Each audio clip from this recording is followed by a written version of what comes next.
Қайырлы күн, құрметті менің оқушыларым.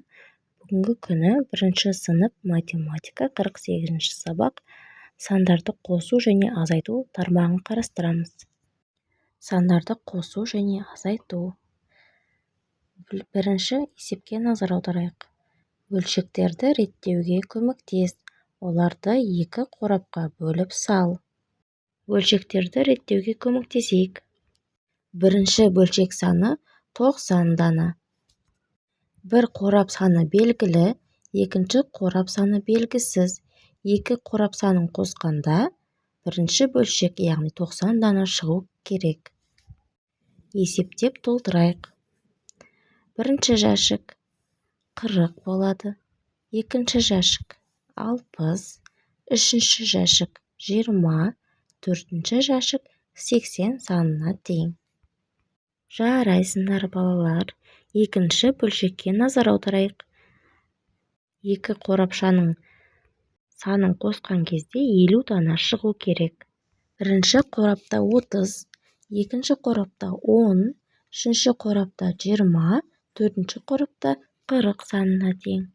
Келесі бөлшек саны 80 дана. Бірінші қорапта 70, екінші қорапта 60, үшінші қорапта 50, төртінші қорапта 40 санына тең. Жарайсыңдар, балалар. Үш түрлі бөлшек сандарын теңдестірдік. Қорапшалардың астында мысалдарды жаз деген берілген. Мысалдарды толтырып жазып шығайық. Есептейік. 90 саны шығу үшін 40-қа 50-ді қосамыз. 50 саны шығу үшін 30-ды 20-ға қосамыз. 80 саны шығу үшін 70-ті 10-ға қосамыз. Екінші есепке назар аударайық. Қандай сандар жасырылған?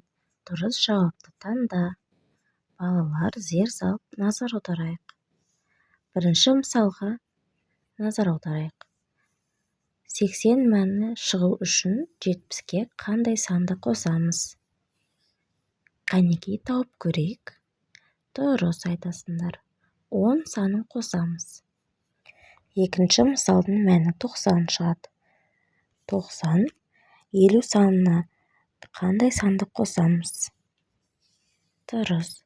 40 санын қосамыз. Мәні 90 шығады. Үшінші мысал. 100 санын азайтамыз. Қандай сан қоямыз? Мәні 30 шығу үшін 70 санын қоямыз. Дұрыс. Келесі төртінші мысал. Мәні 10 шығады.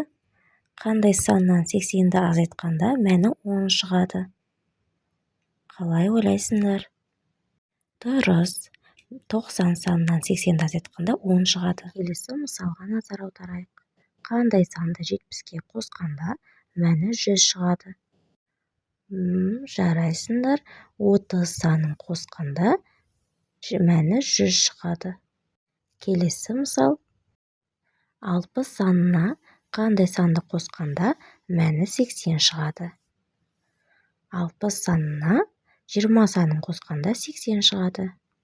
Келесі есепке назар аударайық. Жұптық жұмыс. Үшінші есеп. Кім жылдам есептейді? Міне, балалар, қараңдар, қандай қызықты есеп. Тезірек шығарып тастайық. Бірінші мысалға назар аударайық. 5 қосу 3. Мәні 8-ге тең. 8 қосу 2, 10-ға тең. 10-нан 6-ны азайтамыз. 4-ге тең. 4-тен 2-ні азайтамыз. 2-ге тең. 2-ге 6-ны қосамыз. Мәні қанша шығады? Мәні 8 шығады. Келесі есепті қарастырайық. 20 саны қосу 30 саны 50 шығады. 50-ге 50-ді қосамыз. 100. 100-ден 60-ды азайтамыз. 40. 40-қа 40-ды қосамыз. Мәні 80. Келесі мысал. 6 саннан 0-ді азайтамыз. 6. 6-ға 2-ні қосамыз. 8. 8-ден 5-ді азайтамыз. 3. 3-ден 3-ді азайтамыз. 0 саны шығады. Ал балалар, төртінші тапсырмаға назар аударайық. Математика күнде өмірде. 10 сантиметр 1 дециметрге тең екенін есіне түсір. Таспаның ұзындығы дециметрмен нешеге тең болады? Берілгенін түсіндік деп ойлаймын. Есептеп көрейік. Бірінші таспа ұзындығы 40 см, қосу 30 см. Мәні 70 см болады. 70 см бізде 7 дециметрге тең. Келесі таспа ұзындығын есептейік. 50 см, қосу 40 см, мәні 90 см. 90 см 9 дециметрге тең. Келесі таспаны есептейік. 70 см, қосу 10 см, мәні 80 см, 80 см 8 дециметрге тең. Жарайсыңдар балалар, бүгін сабақта белсенді отырдыңдар, өте жақсы деген баға қоямын. Ал балалар, келесі кездескенше сау сәлеметте болыңдар. Каналымыз ұнаса, лайк басып тіркеліп өтіңдер.